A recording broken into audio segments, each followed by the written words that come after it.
पूर्ण त्या मुलाला अधिकार आहेत.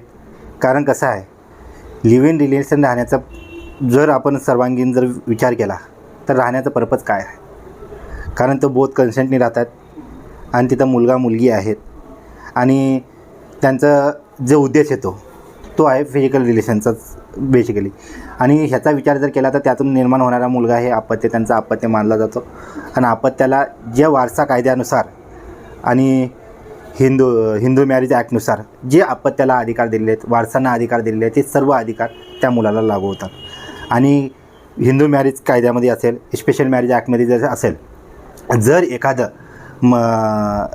लग्न कायद्याने जरी समजा रद्द ठरवलं असेल किंवा ते रद्द ठरवण्याच्या आणि त्या मधल्या पिरियडमध्ये जर समजा अपत्य झालं तरी तो वारसा कायद्यानुसार त्या मुलाच्या अपत्यानुसार वारस कायद्यानुसार तो कायदेशीर अधिकार पूर्ण आहेत.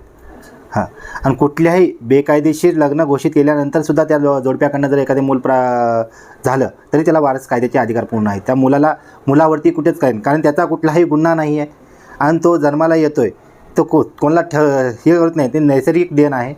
त्यामुळं त्या उत्पत्तीच येणाऱ्या बालकावर कुठलाही अन्याय कोणताही कायदा हा करू शकत नाही आहे आणि त्याला परिपूर्ण वारस हक्काचे अधिकार परिपूर्ण आहेत त्याला.